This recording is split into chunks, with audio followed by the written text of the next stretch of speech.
Hello friend, চলে এসেছি নতুন একটা ভিডিও নিতে। শাহরুখের কিং সিনেমাটা কিন্তু অফিসিয়ালি আপডেট এসে গেছে। কবে সিনেমাটা শুটিং শুরু হচ্ছে, কবে শুটিং শেষ হচ্ছে, কবে রিলিজ করছে, এবং সব থেকে বড় যে খবর যে ডাইরেক্টর কিন্তু চেঞ্জ হয়ে গেছে। তো নতুন কিং সিনেমার কে ডাইরেক্টর সব তোমাদের বলবো। তার আগে যারা নতুন তারা চ্যানেলটা অবশ্যই সাবস্ক্রাইব করে নেবে, লাইক কিন্তু অবশ্যই দেবে। তো প্রথমেই তোমাদের বলি যে পুষ্পা 2 রিলিজ করার পর কিন্তু বলিউড আবার 2022 সালে চলে গেছে, এরকমটাই অনেকে মনে করছে। 2022 সালে যে একটা পরিবেশ ছিল তোমাদের মনে আছে, তখন সবাই বলছিল যে দক্ষিণ ভারতের সিনেমার আর কিন্তু দক্ষিণ ভারতের সিনেমার মতো কিন্তু বলিউডের সিনেমা হচ্ছে না, এবং দক্ষিণ ভারত যে রেটে এগিয়ে যাচ্ছে বলিউড অনেক পিছিয়ে গেছে।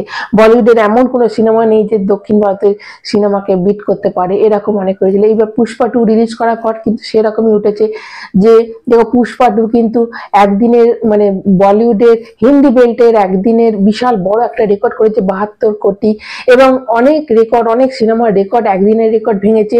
বক্স অফিস লাইফ টাইম কালেকশনের যে রেকর্ড ভেঙেছে, এবং যে টিকিট সোল্ড আউট তার কিন্তু রেকর্ড ভেঙে দিচ্ছে এবং নতুন রেকর্ড ক্রিয়েট করেছে। তো সবাই বলছে যে এই যা রেকর্ড করে দিচ্ছে পুষ্পা 2, এটা আর কেউ ভাঙতে পারবে না, এরকমটাই সবাই মনে করছে। তো আমি তো বলবো যে ওয়ার 2 এবং যে সিকান্দার আসে 2025 সালের, তারা কিন্তু পুষ্পা 2 এর রেকর্ড মানে ফার্স্ট ডে যে 72 কোটির রেকর্ডটা অবশ্যই ভাঙবে।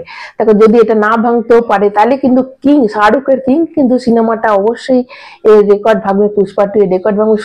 কিং শুধু 72 কারোর ডে 1 কালেকশন হিন্দি বেল্টেরই বিট করবে না। আমার তো এটাও মনে হয় যে পুষ্পা 2 এর যে ডে নাম্বার 4 এর সানডেতে যেটা 84 কোটির কালেকশন ছিল, সেটাকেও কিন্তু কিং সিনেমাটা একদম বিট করার ক্ষমতা রাখে। দেখো কিং সিনেমাতে আগে দুটো ডাইরেক্টর ছিল, একটা হচ্ছে সুজয় ঘোষ আর একটা হচ্ছে সিদ্ধার্থ আনন্দ। এখন কিন্তু সিদ্ধার্থ আনন্দই গোটা সিনেমাটা ডাইরেক্ট করছে। আগে কিন্তু শুধু ফাইট সিনটাই ছিল, এখন কিন্তু গোটা সিনেমাটাই করবে। এর আগে পাঠানে কিন্তু ডিরেক্টর ছিল এই সিদ্ধার্থ আনন্দ, এবং শাহরুখ খানের সঙ্গে খুব ভালো একটা রিলেশন আছে। এবং সিনেমার শুটিং যে খবরটা এসেছে সেটা কিন্তু মার্চ মাস থেকে শুরু হবে, 2025 মার্চ মাস থেকে, এবং 7 মাস থেকে সিনেমাটা তৈরি করতে লাগবে। এবার তোমরা বলতে পারো এত তাড়াতাড়ি কি করে হবে।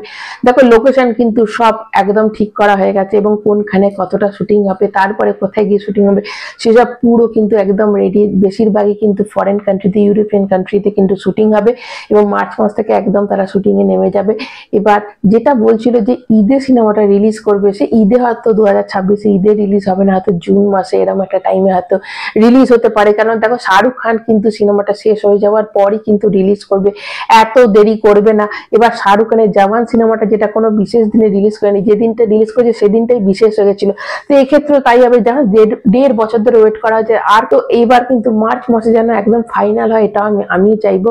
এবং এর যে মানে যে ফাইট সিকোয়েন্সটা আছে সেটা কিন্তু বলছে অন্য লেভেলের, এবং বলিউডে নাকি এর আগে এরকম কোনো ফাইট সিকোয়েন্স দেখা যায়নি, এবং যে লেভেলের সিনেমা হবে, যে লেভেলের শুটিং হবে, যেরকম ফরেন লোকেশনে হবে, এরকম নাকি বলিউডে আগে কখনো হয়নি। দেখো এরকম তো করতে হবে, এবং যে ফাইট সিনটা আছে তার জন্য যে ফাইট যে ডিরেক্টর সেটা কিন্তু ফরেন থেকে নেওয়া হচ্ছে, এবং বলা হচ্ছে যে জওয়ান এবং পাঠানে যে অ্যাকশন সিকোয়েন্স আমরা দেখেছি তার 3 ডবল হতে চলেছে এখানে। দেখো এগুলো করতেই হবে, নাহলে কিন্তু পুষ্পাকে বিট করা যাবে না।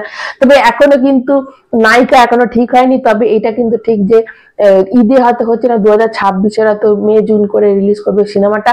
এবং তোমরা জানো অভিষেক বচ্চন এই সিনেমাটা আছে, এবং অভয় বর্মা আছে যে মুঞ্জিয়া সিনেমাটাতে ছিল, এবং অভিষেক বচ্চন তো আছেই, শাহরুখ খান, সোহানা খান আছে, এবং বাকি যে নায়িকা আছে সেটা এখনো রিভিল করে। দেখো অনেককে কিন্তু নেওয়া হয়েছে, এখনো কিন্তু আমাদের সামনে সেগুলো রিভিল হয়নি। এটা হতে পারে দক্ষিণ ভারতের কোনো একটা বড় কোনো অ্যাক্টর মানে থাকতে পারে, বা অ্যাক্ট্রেস থাকতে পারে, সেগুলো কিচ্ছু আমাদের জানানো হয়নি। এখন দক্ষিণ ভারতে যদি নেয় তাহলে দক্ষিণের দিকে সাপোর্টটা আমরা পাবো, এটা আশা করছি। তো এই আপাতত এইটুকুই। এবার দেখা যাক যে কিং কত বড় কি আমাদের সামনে নিয়ে আসে। তো তোমরা কতটা এক্সাইটেড অবশ্যই কমেন্ট করে জানাবে, এবং সিদ্ধার্থ আনন্দ যে নতুন ডাইরেক্টর সেটা শুনে তোমরা কতটা এক্সাইটেড অবশ্যই কমেন্ট করে জানাবে। লাইক দেবে যারা নতুন, তারা চ্যানেলটা সাবস্ক্রাইব করে রাখো।